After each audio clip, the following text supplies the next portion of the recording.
ahí donde usted se encuentra, presentemos delante del Señor este tiempo maravilloso de su palabra. Señor eterno, te damos gracias, Señor, al cierre de esta carrera, una nueva carrera más de capacitación, de entrenamiento que sabemos que está edificando a muchísimas personas que nos acompañan de manera presencial, virtual, y aquellos que lo ven también en diferido. Para ellos, Señor, también te pido que les des el impacto que genera tu palabra, igual como quienes estamos aquí disfrutando en vivo, lo vamos a recibir. Te pido, Señor, que nos des apertura de espíritu para entender los misterios sobre estos acontecimientos finales y cómo la iglesia debe estar lista para esos días. Te honramos, Señor, y te bendecimos. Amén y amén. Como siempre, démosle un aplauso al Señor, cada uno en su lugar, agradeciéndole al Padre por su presencia. Aleluya.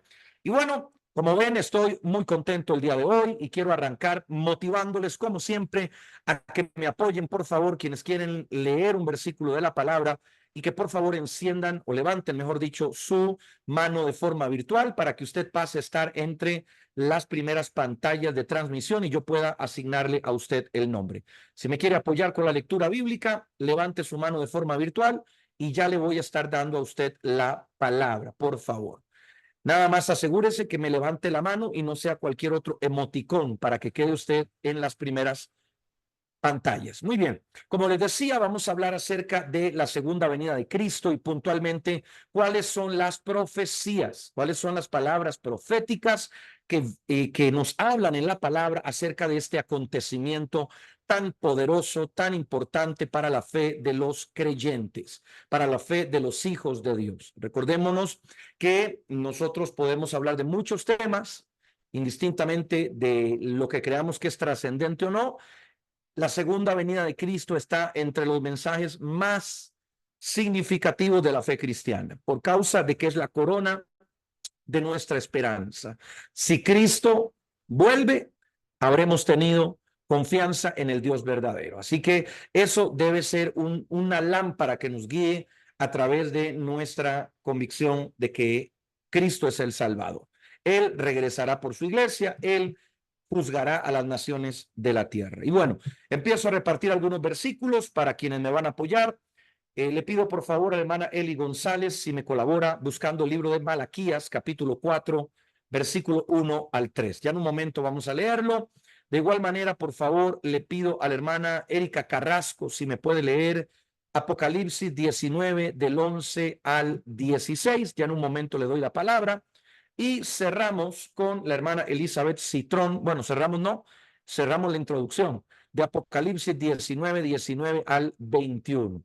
En algunos casos yo tengo una versión diferente a la tradicional, así que voy a estar complementando la lectura de lo que vayan a estar compartiéndonos algunas de las personas que nos van a ayudar. Como Dios justo y su naturaleza de justicia para con los que creemos en él, Dios nos va a mostrar esa integridad, esa justicia, valga la redundancia, a través de evidencias palpables. Así que preparémonos para poder leer acerca de estos acontecimientos maravillosos. Hermana Eli, por favor, léame el versículo de Malaquías 4, versículo 1 al 3. Si enciende su micrófono, le escuchamos. Adelante. Bendiciones, profeta. Amén. He aquí, viene el día ardiente como un horno, y todos los soberbios y todos los que hacen maldad serán estopa. Aquel día que vendrá los abrazará, ha dicho Jehová de los ejércitos, y no les dejará ni raíz ni rama. Mas a vosotros, los que teméis mi nombre, nacerá el sol de justicia, y en sus alas traerá salvación, y saldréis y saltaréis como becerros de la manada. Hollaréis a los malos, los cuales serán ceniza bajo la planta de vuestros pies en el día en que yo actúe, ha dicho Jehová de los ejércitos. Acordaos de la ley de Moisés, mi siervo, al cual encargué en Horeb ordenanzas y leyes para todo Israel. Amén. Amén. Bueno, les leo yo la versión que tengo de Dios habla hoy. Dice, muy parecido, el Señor Todopoderoso dice, se acerca el día, ardiente como un horno, en que todos los orgullosos y malvados arderán como paja en una hoguera.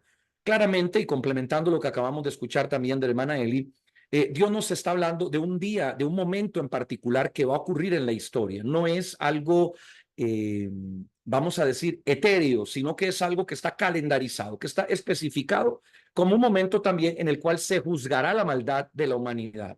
Acordémonos que desde que hemos visto el gobierno del anticristo y cómo éste se va a levantar, hemos explicado también lo que significa ese gobierno humano tratando de rebelarse contra Dios. Yo les recordaba a ustedes que el hablar del gobierno del anticristo es recordar también la Torre de Babel, es al hombre tratando de acercarse o asemejarse a Dios de alguna manera, gobernando la tierra de forma aparentemente justa, aparentemente buena, pero que al final en el largo recorrido va a quedar en evidencia que es imposible. Y es entonces que Dios aparecerá para juzgar a aquellos que creyeron que podían prescindir de él, que Dios no existía, que Dios no era real, y lo hará con poder, porque dice que arderán como paja en una hoguera. Este momento específico también va a traer un juicio que todos los creyentes conocemos como el momento en el cual los que no aman al Señor, pues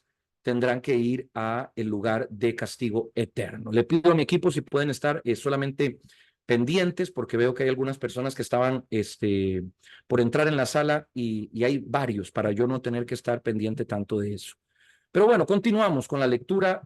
Por favor, le pido a la hermana Erika Carrasco, si por favor me lee el versículo de Apocalipsis 19, versículo 11 al 16, si es tan amable. Adelante. Amén. Entonces, mi versión Reina Valera dice: entonces vi el cielo abierto, y he aquí un caballo blanco, y el que lo montaba se llamaba Fiel y Verdadero, y con justicia juzga y pelea.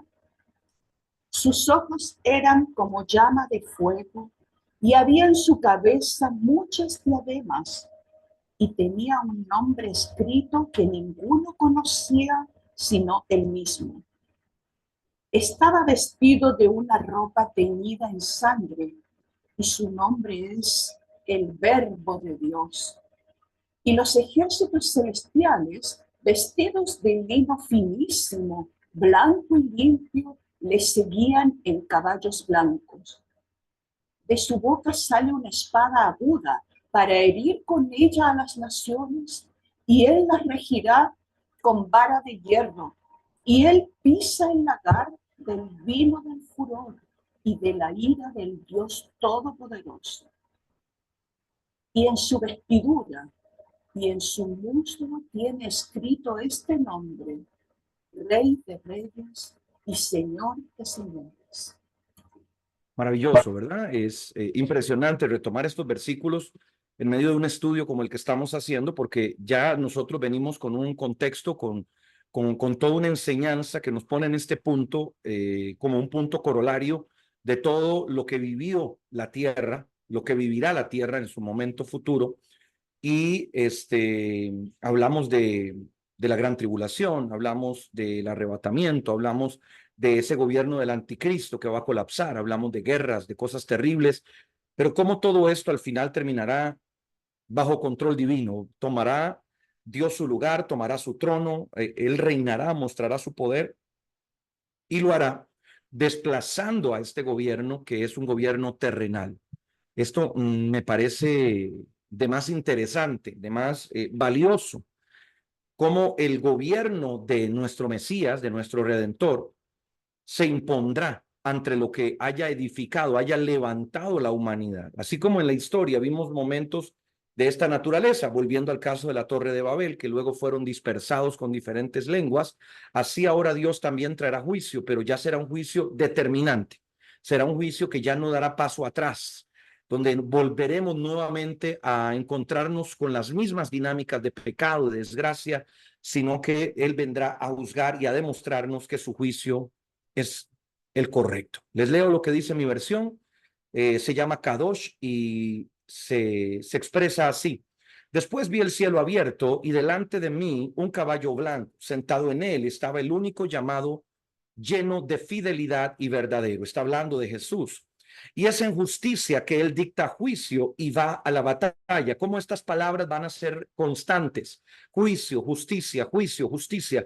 Y bueno, esto mucho también tendría que ser una enseñanza de guerra espiritual, pero para efectos nuestros, en la conciencia de que sin juicio no hay justicia, es lo que nos debe hacer entender lo que esto implica. Repito, sin juicio no hay justicia. Dios no puede hacer justicia si primero no son juzgadas las naciones. Y por eso esto va a ser recurrente. Sus ojos, perdón, eran como llama ardiente de fuego y en su corona, su cabeza, habían muchas coronas reales. Y tenía un nombre escrito que nadie conocía, sino él mismo. Estaba usando una túnica que había empapada en sangre y el nombre por el cual es llamado la palabra de Yahvé, la palabra de Yahweh. Los ejércitos del cielo, vestidos de lino finísimo, blanco y puro, le seguían en caballos blancos, y de su boca sale una espada afilada para herir con ella a las naciones. Vea cómo en este caso Jesús es respaldado por las hordas celestiales. No va a ser solo una batalla donde él se va a enfrentar con la humanidad, sino que van a ser todas las fuerzas celestiales, y lo cual también puede tener una relación en el hecho de que juntamente con la tierra también será juzgado Satanás y los demonios. Recordemos eso también. Esta no es una batalla solamente entre Dios y los hombres, es una batalla donde Satanás va a sufrir las consecuencias. Y es por eso que también es necesaria la intervención de los ejércitos celestiales. Y Dios las va a herir, Dios va a dañar la tierra. Acordémonos cómo desde el inicio les hablé que la batalla del Armagedón, la contienda final, va a ser una disputa por recursos. Esta expresión, herir a las naciones, es muy posible que vaya también por la misma ruta. Va a haber un debilitamiento en la tierra y una incapacidad humana para resolver esa falencia de la tierra. Y en su túnica y en su muslo tiene un nombre escrito: Rey de Reyes y Amo de Señores. Eso dice la versión Kadosh. Muy bien, sigamos ahora con el próximo versículo, Apocalipsis 19:19. Si la hermana Elizabeth Citrón puede ir encendiendo su micrófono, y vamos a ir hasta el 21. Adelante, la escuchamos. Bendiciones, profeta. Amén. Y vi a la bestia, a los reyes de la tierra y a sus ejércitos reunidos para guerrear contra el que montaba el caballo y contra su ejército. Y la bestia fue apresada, y con ella el falso profeta que había hecho delante de ella las señales con las cuales había engañado a los que recibieron la marca de la bestia y habían adorado su imagen. Estos dos fueron lanzados vivos dentro de un lago de fuego que arde con azufre. Y los demás fueron muertos con la espada que salía de la boca del que montaba el caballo, y todas las aves se saciaron de las carnes de ellos. Muy bien, bueno, nuevamente no sé si la palabra es que nos arrastra, creo que no, pero nos empuja la misma narrativa bíblica a entender cómo este proceso se va a ir recrudeciendo y va a ir revolcando, sacudiendo, conmoviendo cada área de lo que conocemos. Cada espacio, poco a poco, va a ir siendo conmovido, va a ir siendo golpeado y sometido a juicio, es lo que quiero decir con esto. Le leo mi versión, dice: yo vi la bestia y los reyes del mundo y sus ejércitos reunidos para la batalla contra el jinete del caballo y contra su ejército. Está hablando de Jesús. Pero la bestia fue prendida y apresada, y con ella el falso profeta, quien en su presencia había hecho los milagros que había utilizado para engañar a aquellos que habían recibido la marca de la bestia. Vea cómo se retoma la conversación sobre la marca de la bestia. Y aquellos que había adorado su imagen. La bestia y el falso profeta fueron los dos lanzados vivos en el lago de fuego que arde con azufre. Ya estamos hablando del infierno. Creo que todos hemos oído esa expresión, ¿verdad? El resto fueron muertos con la espada que sale de la boca del jinete del caballo, y todas las aves se hartaron con las carnes de ellos. Bueno, ya empezamos a meternos en esa narrativa tan terrible, ¿verdad? Que todos creo que cuando nos las imaginamos, lo que pensamos es en una gran carnicería, en una gran matanza que va a suceder en esos tiempos. Y muchos, pues tal vez acostumbrados a un mensaje cristiano muy enfocado a la restauración, al amor, al perdón, les cuesta entrar en esta otra parte del discurso cristiano que tiene que ver con el juicio, el infierno, que tiene que ver con que la paga del pecado es la muerte y que por supuesto un día va a llegar esa sentencia para todos. Nos hace falta un poco, creo yo, volver y recordar estas expresiones bíblicas también sobre lo que va a pasar en esos días finales, sobre lo que va a pasar en esos momentos tan espeluznantes para aquellos que se hayan alejado de Dios y aquellos que lo hayan enfrentado. Le leo Mateo 24 del 30 al 31, se lo leo yo. Dice la palabra, Mateo 24, 30 al 31. Entonces aparecerá la señal del Hijo del Hombre en el cielo, y todas las tribus de la tierra harán lamentación cuando vean al Hijo del Hombre venir sobre las nubes del cielo, con poder y gran gloria. Enviará sus ángeles con gran voz de trompeta y juntarán a sus escogidos de los cuatro vientos, desde un extremo del cielo hasta el otro. La fe en Jesús, la fe en Cristo, ha sido un motor a través de la historia para los cristianos conversos de cada generación. El pensar que Él volverá ya no como solo un cordero, sino ahora como un león rugiente que vendrá a juzgar a las naciones, pero que también en esa representación va a venir a decirnos a los que hemos creído, a los que genuinamente hemos creído en Él, bien hecho. Han cumplido, han ganado la batalla de la fe y ahora viene retribución y recompensa para ustedes. Yo no sé cómo usted lo vislumbra ese momento, pero cuando yo paso por todas las páginas anteriores, donde hemos leído toda clase de situaciones terribles, y ahora nos encontramos con esta promesa de redención. No sé si usted me lo va a recibir, pero yo deseo que ese día llegue.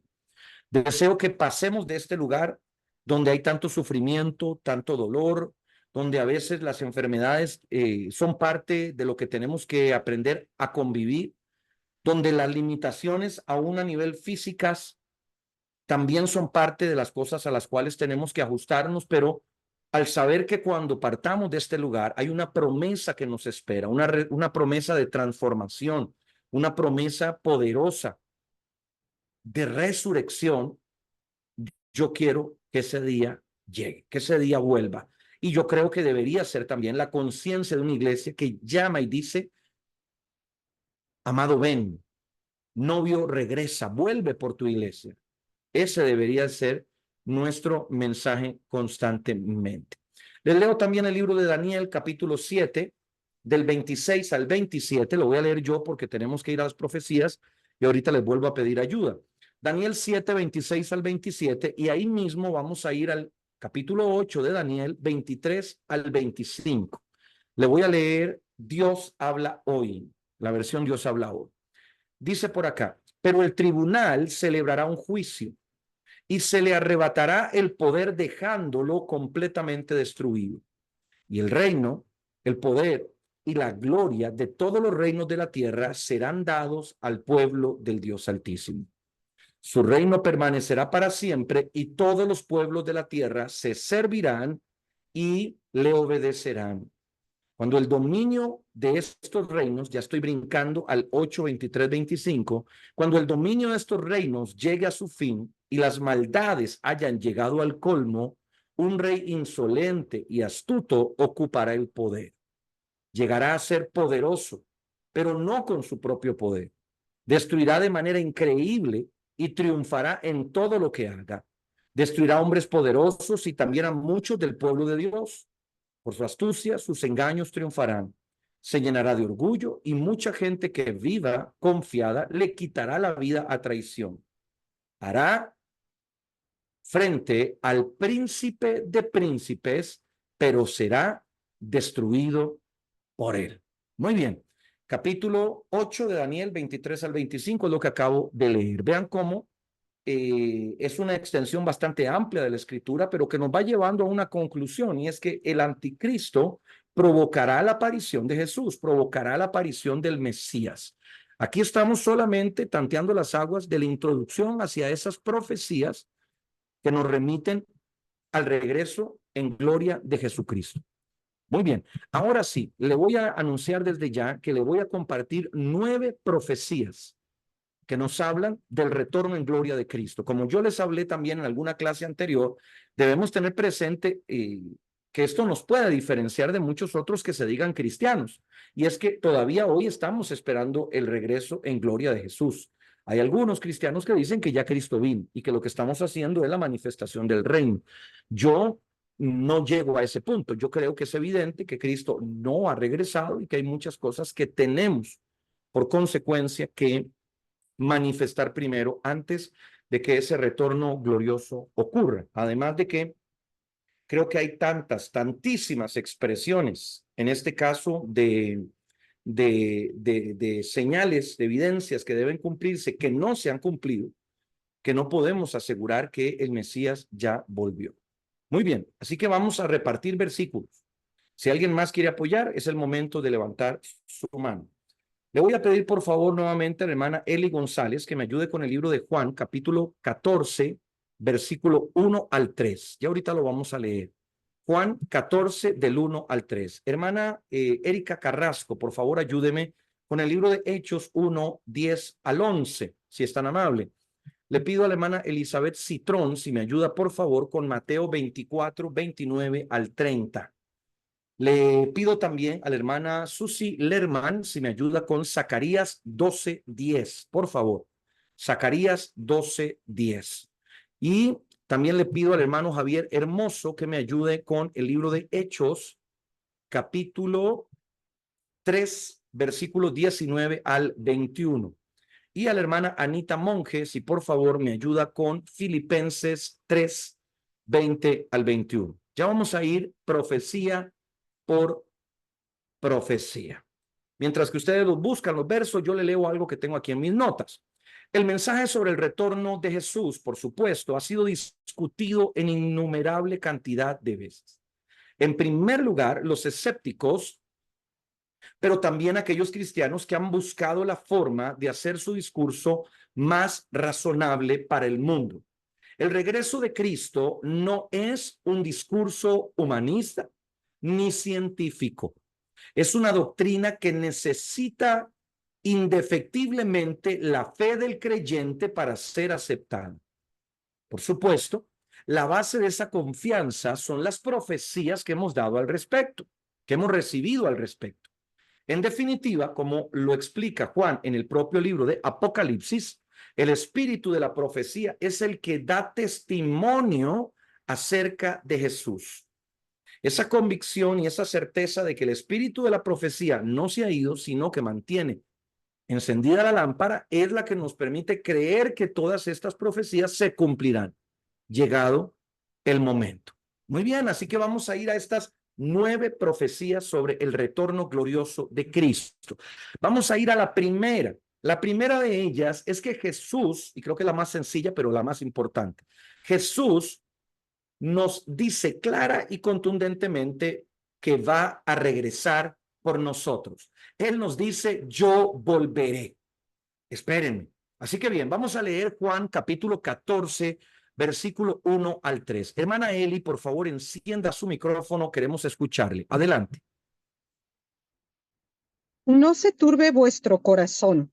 ¿Creéis en Dios? Creed también en mí. En la casa de mi Padre muchas moradas hay. Si así no fuera, yo os lo hubiera dicho. Voy pues a preparar lugar para vosotros. Y si me fuere y os prepararé lugar, vendré otra vez y os tomaré a mí mismo, para que donde yo estoy, vosotros también estéis. Amén. Amén. Esta es la expresión de la vivencia, del compromiso en aquellos días en Israel, en la cultura de esa época. Acordémonos que el varón se acercaba a la mujer y le hacía la promesa de que iba a regresar por ella, que él iba a preparar una casa donde ambos pudieran habitar y que luego él volvería por ella para que juntos pudieran estar en el mismo lecho como una sola carne. Jesús utiliza el mismo parámetro del hombre que se compromete con la mujer que será luego su esposa para representar su regreso. Así que bien, la primera profecía está clara, contundente, anótela. Jesús dijo, yo volveré y debemos, por lo tanto, esperarle. ¿Cuál es la segunda profecía? La segunda profecía no se habla del Espíritu Santo, sino de él mismo. Vamos a ir a ver qué significa esto. Ya lo vamos a leer. No se habla del Espíritu Santo, sino de él mismo, refiriéndose a Cristo. Hechos capítulo 1, versículos 10 y 11. Hermana Erika, por favor, encienda su micrófono, le escuchamos. Amén. Hechos 1, 10 al 11. Y estando ellos con los ojos puestos en el cielo, entre tanto que él se iba, he aquí se pusieron junto a ellos dos varones con vestiduras blancas, los cuales también les dijeron: varones galileos, ¿por qué estáis mirando al cielo? Este mismo Jesús que ha sido tomado de vosotros al cielo, así vendrá como le habéis visto ir al cielo. Perfecto, maravilloso. ¿De qué nos habla este versículo? Nos está dejando muy claro de que no se está refiriendo del Espíritu Santo, sino se está refiriendo de él mismo, de Jesús mismo y de su retorno glorioso. ¿Ok? Esto es importante porque quizás en algún momento de la historia algunos estudiosos sobre estos temas llegaron a apuntar de que ese retorno en gloria de Jesús lo que significaba era de manera metafórica la manifestación del Espíritu Santo en el día de Pentecostés. Pero claramente no se está refiriendo a eso. Hay vertientes doctrinales que intentan justificar, como repito, ese retorno de Jesús a través del advenimiento del Espíritu Santo de Dios en la tierra. Por lo tanto, debemos ser claros de que no se refiere a eso, sino a que Cristo regresará. Él regresará, no como espíritu, sino como él mismo es. Muy bien, vamos a ir a la tercera profecía, que tiene que ver con la segunda venida de Cristo. Y le podemos llamar a esta tercera profecía: las naciones serán testigo de su regreso físicamente. Así de puntual es esta tercera profecía. No hablamos de algo espiritual, ni algo relativo, ni algo que podría llegar a ser. No, es una manifestación corporal la que nos es prometida.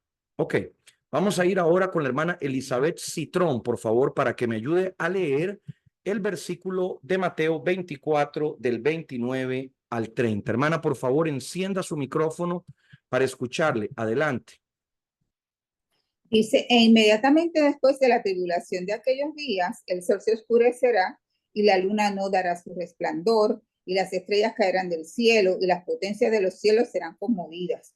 Entonces aparecerá la señal del Hijo del Hombre en el cielo, y entonces lamentarán todas las tribus de la tierra, y verán al Hijo del Hombre viniendo sobre las nubes del cielo con poder y gran gloria.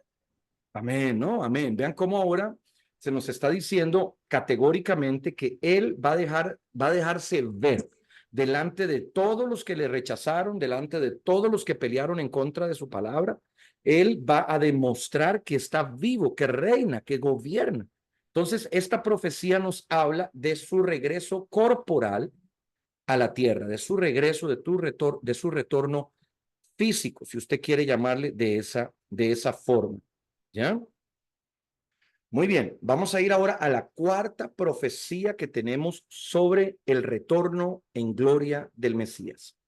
Esta es maravillosa, así que, por favor, hermana Susi, encienda su micrófono, queremos escucharle. Por favor, Zacarías 12:10, si es tan amable. Adelante. Y derramaré sobre la casa de David y sobre los moradores de Jerusalén espíritu de gracia y de oración, y mirarán a mí, a quien traspasaron, y llorarán como se llora por hijo unigénito, afligiéndose por él como quien se aflige por el primogénito. Muy bien, le leo mi versión, que es la versión Kadosh. Y yo derramaré sobre la casa de David y los habitantes de Jerusalén un ruaj de misericordia y compasión, Ellos llorarán por él como por un amigo amado. Estarán afligiéndose intensamente por él como por un hijo único. Bien, ahora entonces vemos que ya se está refiriendo específicamente al pueblo judío. Eso es lo que tiene que ver con la cuarta profecía del regreso en gloria de Jesús. Y es que los judíos van a tener que reconocer que a quien ellos crucificaron realmente era quien Dios había enviado. Él nos dará evidencias de que era aquel Jesús, sí, ese que ustedes no creyeron, que hasta el día de hoy no aceptan. Él es el Salvador del mundo. Maravilloso, maravilloso. Dios es impresionante. La quinta profecía sobre sobre la segunda venida de Cristo. Le voy a pedir por favor, hermano Javier Hermoso, que me haga lectura del libro de Hechos, capítulo 3, versículo 19 al 21. Por favor, vamos a leer cuál es esta quinta profecía. Sí. Así que arrepentíos y convertíos para que sean borrados vuestros pecados, para que venga de la presencia del Señor tiempos de refrigerio. Y él anuncia a Jesucristo que os fue antes anunciado, a quien de cierto es necesario que el cielo reciba hasta los tiempos de la restauración de todas las cosas, de que habló Dios por boca de sus santos profetas que han sido desde tiempo antiguo. Porque Moisés, Bueno, amén. ¿Quiere continuar? ¿me dijo al 25? No, del 19 al 21, perdón. Está bien. Listo, Gracias. maravilloso. Buenísimo. Bueno, este verso ya lo hemos tocado aquí en el seminario y esencialmente nos vuelve a poner en aquel punto que ya comentamos ampliamente, no lo voy a retomar, de cómo el retorno en gloria de Jesús está prometido dentro o configurado dentro de una multiplicidad de otras palabras proféticas también cumplidas. Entonces, es como la coronación de una serie de acontecimientos proféticos manifestados. Antes de esa segunda venida, habrán muchas señales proféticas que ya nos han sido dadas a través de la palabra y que se manifestarán. El retorno en gloria de Jesús será el final de todas ellas. Será la manifestación redentora de nuestra fe, pero también la finalización de una etapa en la tierra que la podemos llamar la etapa profética de la tierra. ¿Por qué me dice que es el final de la etapa profética? Porque la Biblia también nos dice que llegará un día donde cesará la profecía, donde cesarán las lenguas.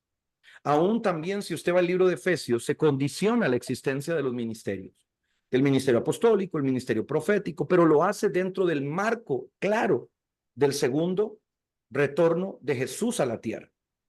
Entonces, esa condición, esa manifestación va a cerrar también una etapa que podríamos llamar la era profética de la humanidad. ¿Cómo será la próxima era? ¿Cómo será la siguiente fase? Bueno, eso es tema de otro curso, donde se hablaría ya de ese gobierno que Jesús traería y que se manifestaría de diferentes formas. Posiblemente más adelante les anunciaremos sobre ese curso y de otros temas, como ya les he dicho, de sobra interesantes. Vamos a ir a la sexta profecía que tenemos hoy sobre el retorno en gloria de Jesús. Por favor, hermana Ana, léame el libro de Filipenses, capítulo 3, versículo 20 y 21. Si es tan amable, encienda su micrófono para oírla. Adelante. Mas nuestra ciudadanía está en los cielos, de donde también esperamos al Salvador, al Señor Jesucristo, el cual transformará el cuerpo de la humillación nuestra para que sea semejante al cuerpo de la gloria suya, por el poder con el cual puede también sujetar a sí mismo todas las cosas. Buenísimo. Voy a leerles la versión que yo tengo, que es la versión Kadosh nuevamente, y les voy a leer lo que dice. Pero nosotros somos ciudadanos del cielo y de allá es que esperamos al Salvador. Qué tremendo. El Adón Yeshua HaMashiach, Él transformará los cuerpos que tenemos en este estado de humillación y los hará como uno, como su glorioso cuerpo, usando el poder que le permite poner todo bajo su control. Entonces, bueno, ya empezamos a ver que hay una multiplicidad de profecías sobre el retorno de gloria de Cristo, y en este ya no es hacia los judíos, ya no es hacia los impíos, ahora es hacia la iglesia, hacia los que han confiado en él y han mantenido su fe en que él regresará. Él nos promete redención de lo físico a lo espiritual. Nos promete transformación, así como suena. Transformación de nuestros organismos, de nuestros cuerpos, de nuestras mentes, y lo que conocemos como hábitat, como ambiente humano, dejará de existir. Indudablemente, retomando lo que venimos enseñando ya en secuencia, la palabra colapso remite a que la tierra dejará de ser posiblemente un lugar habitable, y eso traerá por inercia, traerá por consecuencia que quienes perduren de esa etapa tendrán que hacerlo en una condición nueva. No es en Marte, no es en Plutón, no es en la Luna, es en una condición redimida a través de la obra de nuestro Señor Jesucristo. Tremendo, ¿no? Tremendo. Muy bien, vamos a ir a las últimas 3 profecías. Creo que me va a dar tiempo de compartirlas en esta clase. Creí que tal vez lo iba a dejar una parte para la segunda, pero creo que lo vamos a lograr. Nuevamente le pido por favor a la hermana Eli González si me ayuda con el libro de Colosenses, capítulo 3, del 1 al 4, si es tan amable, para leer la número 7. Y vamos a ir a la hermana Elizabeth Citrón, si me ayuda con Primera de Tesalonicenses. Este es un poquito largo, del capítulo 4, del 13 al 17, para que por favor me ayude con esa versión. Y a la hermana Erika Carrasco, si me ayuda con Segunda de Pedro 3, del 9 al 10. Ya vamos a hacer lectura de esos 3, y si por alguna razón se nos va extendiendo el tiempo, dejamos alguno para la última clase y nos va a quedar muy bien de tiempo, no va a haber problema. Muy bien, entonces, hermana Eli, por favor, ayúdenos a leer Colosenses capítulo 3, versículo 1 al 4. Si es tan amable, adelante, la escuchamos. Si pues habéis resucitado con Cristo, buscad las cosas de arriba, donde está Cristo sentado a la diestra de Dios. Poned la mira en las cosas de arriba, no en las de la tierra, porque habéis muerto y vuestra vida está escondida con Cristo en Dios. Amén. Bueno, lo hemos repetido muchas veces, pero no está de más volverlo a decir. La 7ª profecía relacionada al retorno en gloria de Jesús es que ésta se convierte en el máximo galardón esperado por los hijos de Dios. No hay nada más que anhelemos, no debería haber otro deseo en nuestro corazón más alto y más elevado que el retorno en gloria de Jesucristo. Le leo la versión mía, la versión Dios habla hoy. Por lo tanto, ya que habéis sido resucitados con Cristo, buscad las cosas del cielo, donde está Cristo sentado a la derecha de Dios. Pensad en las cosas del cielo, no en las de la tierra, pues vosotros habéis muerto. Y ahora vuestra vida está escondida en Cristo, con Cristo en Dios. Cristo es vuestra vida. Cuando Él aparezca, vosotros también apareceréis con Él y tendréis parte en su gloria. Hermoso, ¿verdad? Tremendo, tremendo versículo que nos alienta, nos motiva. Vamos a ir a la número 8, la 8ª profecía sobre el retorno en gloria de Jesús. Hermana Elizabeth, esta es un poco larga. Primera de Tesalonicenses, capítulo 4, versículo 13 al 17. Por favor, vayan tomando nota de todo lo que les llame la atención. Encienda su micrófono, hermana Elizabeth, si es tan amable. La escuchamos. Dice, tampoco queremos, hermanos, que ignoréis acerca de los que duermen, para que no os entristezcáis como a los otros que no tienen esperanza. Porque si creemos que Jesús murió y resucitó, así también traerá Dios con Jesús a los que durmieron en él. Por lo cual os decimos esto en palabras del Señor, que nosotros que vivimos, que habremos quedado hasta la venida del Señor, no precederemos a los que durmieron. Porque el Señor mismo con voz de mando, con voz de arcángel y con trompeta de Dios, descenderá del cielo y los muertos en Cristo resucitarán primero. Luego nosotros los que vivimos, los que hayamos quedado, seremos arrebatados juntamente con ellos en las nubes para recibir al Señor en el aire, y así estaremos siempre con el Señor. Ok, perfecto. Muy bien. Yo tengo la versión Kadosh, la voy a leer. Dice, ahora hermanos, queremos que sepan la verdad sobre los que han muerto. De otra forma, se pueden entristecer igual que la gente que no tiene nada en qué poner su esperanza. Tremenda frase, ¿eh? Fuerte.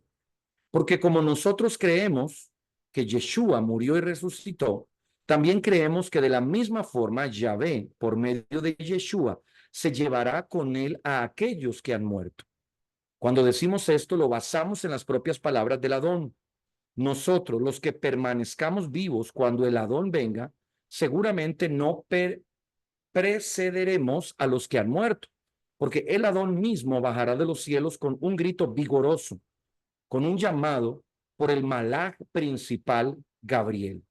Y el shofar de Yahvé, aquellos que han muerto unidos con el Mashiach, serán los primeros en resucitar. Después, nosotros, los que hayamos quedado vivos, seremos juntamente levantados con ellos en las nubes para encontrarnos con el Adón en el aire y por tanto siempre estaremos con el Adón. ¿De qué nos habla esta octava profecía? Bueno, como ustedes ven, es bastante información que podríamos ampliar de diferentes ángulos posibles, pero esencialmente se resume en la esperanza de que Él viene por su pueblo, que Él viene por aquellos que ha escogido, a aquellos que han guardado su nombre. Él viene para rescatar a sus hijos, a su pueblo, a los que verdaderamente son sus discípulos. Y todo este libro, o este texto, mejor dicho, de Tesalonicenses, se concentra en explicarnos hasta dónde es posible cómo es que va a tener lugar ese momento glorioso de redención, donde seremos llevados, arrebatados juntamente con Él, como dicen algunas versiones, y desde donde se desprende la teoría del arrebatamiento. Bien, así que a tomar nota, a tener cuidado y a procurar irnos con Él. Aleluya. Número 9, vamos cerrando, por favor. Hermana Erika, léame segunda de Pedro, capítulo 3, versículo 9 y 10. Encienda su micrófono, le escuchamos. Dice así el versículo 9 y 10. El Señor no retarda su promesa, según algunos la tienen por tardanza, sino que es paciente para con nosotros, no queriendo que ninguno perezca, sino que todos procedan al arrepentimiento. Pero el día del Señor vendrá como ladrón en la noche, en el cual los cielos pasarán con gran estruendo, y los elementos ardiendo serán deshechos, y la tierra y las obras que en ella hay serán quemadas. Muy bien, le leo la versión que tengo yo, que Dios habla hoy. No es que el Señor se demore en cumplir su promesa, como algunos suponen. Lo que sucede es que tiene paciencia con vosotros, pues no quiere que nadie muera, sino que todos se vuelvan a Dios. Pero el día del Señor vendrá como un ladrón. Entonces los cielos se deshacerán con ruido espantoso, los elementos serán destruidos por el fuego y la tierra, con todo lo que hay en ella, quedará sometida al juicio de Dios. Esta tercera profecía sobre el retorno en gloria de Cristo tiene dos elementos. El primero es que no habrá un retorno, no habrá un regreso de alguna manera a la normalidad que teníamos. Todo va a cambiar, todo va a ser transformado. Bien. Y la segunda variable junto con esta de que no habrá un retorno es que este momento va a ser repentino, va a ser inesperado. Parece un poco contradictorio, ¿verdad? Desde la perspectiva profética nos lo vienen diciendo, anunciando, recordando, repitiendo hasta la saciedad, pero ahora nos están diciendo por otro lado que va a ser algo que no podemos programar, que no podemos calcular. Entonces, al final yo creo que un juego definitivamente de Dios de darnos pistas, pero al mismo tiempo dejarnos completamente perdidos. Diciéndonos, por aquí vengo, pero ustedes no van a saber cuándo. Mi regreso está pronto y va a ser como un ladrón, aunque quizás no sea mañana, aunque quizás no sea hoy. No podemos determinar con hora y fecha cuándo va a ocurrir. Esa forma intempestiva en la cual sucederá el segundo retorno de Jesús es otra de las profecías que nos es anunciada. Muy bien, mis amados. Entonces, dicho esto, damos por concluida esta ya penúltima clase y vamos a dar paso ya en la próxima enseñanza, que será muy puntual, pero sé que muy vigorosa, para hablar acerca de las fases en las cuales esa segunda venida de Cristo se va a experimentar. Su link de transmisión ya está en su chat informativo y nos vemos en cuestión de unos segundos. Conéctese y nos vemos en breve. Bendiciones.